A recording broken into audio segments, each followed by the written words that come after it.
Hello there, only one Kenobi here, only one. And it's time for another video where I'm going to talk about the locations on Tatooine. This is a big one, this one. And can I firstly say, before I go any further, that the episode 5 of the Book of Boba Fett, aka Mandalorian 2.5, whatever you want to say. Oh, loved it. So, here's the one thing about the episode that I had a little bit of a problem with it. Well, actually, a bit of an understatement there. That I have a big problem with this. And I haven't heard anyone else talking about it, but I've been discussing it with a few friends. It is the location of Mos Espa and Mos Eisley and blah, blah, blah. We've talked about this before. I did a little video talking about the sizes of the two locations, Mos Eisley and Mos Espa. Anyway, check that video out if you want to see it. But with this video, I want to talk about the fact on that brilliant episode of of Book of Boba Fett, but it was almost like watching The Mandalorian. How the hell did he get to the Boonta Eve classic race so quickly? Nonsense. He was at Mos Eisley. 100%. He was in Mos Eisley because that is where Pelimoto is, or whatever her name is. AKA Ellen Ripley, AKA Miss Murdoch from Greece. That's who she reminds me of a little bit. So they are there. They're in Mos Eisley. Now, the thing about Mos Eisley and Mos Espa is, way back in 1999 when I went to watch The Phantom Menace in the cinema, I remember vividly seeing or noticing that Darth Maul, when he first arrived, when he was looking through his binoculars, he was looking at two locations. He started on one and he panned across to another one. Now, back then, you know, as far as I was concerned, there was only one city on Tatooine, and that was Mos Eisley. And I didn't quite know where they were. But the point is, I always used to think they were pretty close. However, they aren't. And when he hit the gas in his new souped-up N1 Starfighter, which is an amazing ship, by the way, boom! Quicker than you could say, that's Wizard Annie. Quicker than you could say, this is pod racing. He was in the Boonta Eve Classic.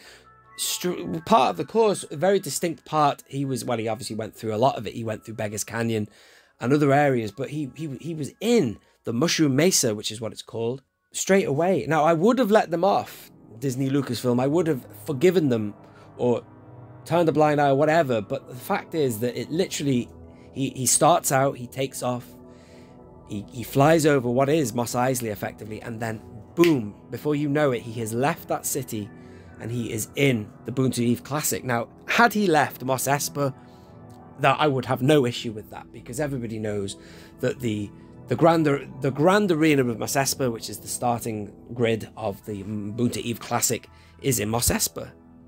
That would make sense. So I got on the internet the weekend and I thought, well, how far away are they?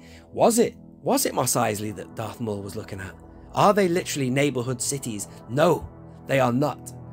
Now, I don't know who does these canon novels and who makes it completely concrete canon, but the distance between Mos Espa and Mos Eisley is significant. It is around the distance between Liverpool and Birmingham here in the UK, which is a pretty hefty distance, further than Manchester and Liverpool, and that in itself is an hour drive, 50 minutes if you hit the gas. But the thing is that it's 136, I think, or something like that.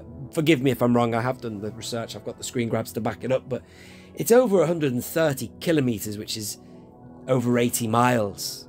And it apparently would take Luke Skywalker, apparently his land speeder has a top speed of 155, which is awesome. It does look like it's going faster than A New Hope, I don't doubt, but that would take him just under an hour. Now, what they should have done, right, is show a lapse of time. Now, in Star Wars, everybody knows that when a significant amount of time passes, they do a screen wipe or a dissolve. Had they done that, I would have forgiven them. However, they didn't. They made it look like in a blink of a flash, boom, he was there. Now, I know he was going like a bat out of hell, but I know for damn sure he did not hit his sublight thrusters. He did that when he was in space with the two coppers, the two X-Wing policemen. Anyway, let me know your thoughts. Had you noticed that? Does it bother you? Or does it keep you awake at night like it keeps me? No, I am exaggerating there. It's obviously not life-threatening, but things like that do bother me because usually everything is so well thought out in Star Wars, except for some parts of the sequel, well, a lot of the sequel trilogy, to be honest with you, but still, usually things like that are taken into consideration. The writers are so good and on it, they notice things like that, and they will accommodate it. I really wish, Lucasfilm, that you had shown some kind of dissolve or a wipe to show that some time had passed. For him to get up to that area of Tatooine would have been a significant amount of travel time, you know what I'm saying, even at that speed. Thank you very much for listening.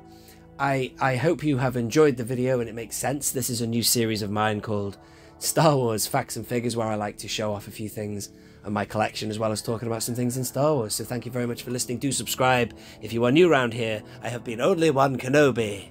Only One. Out.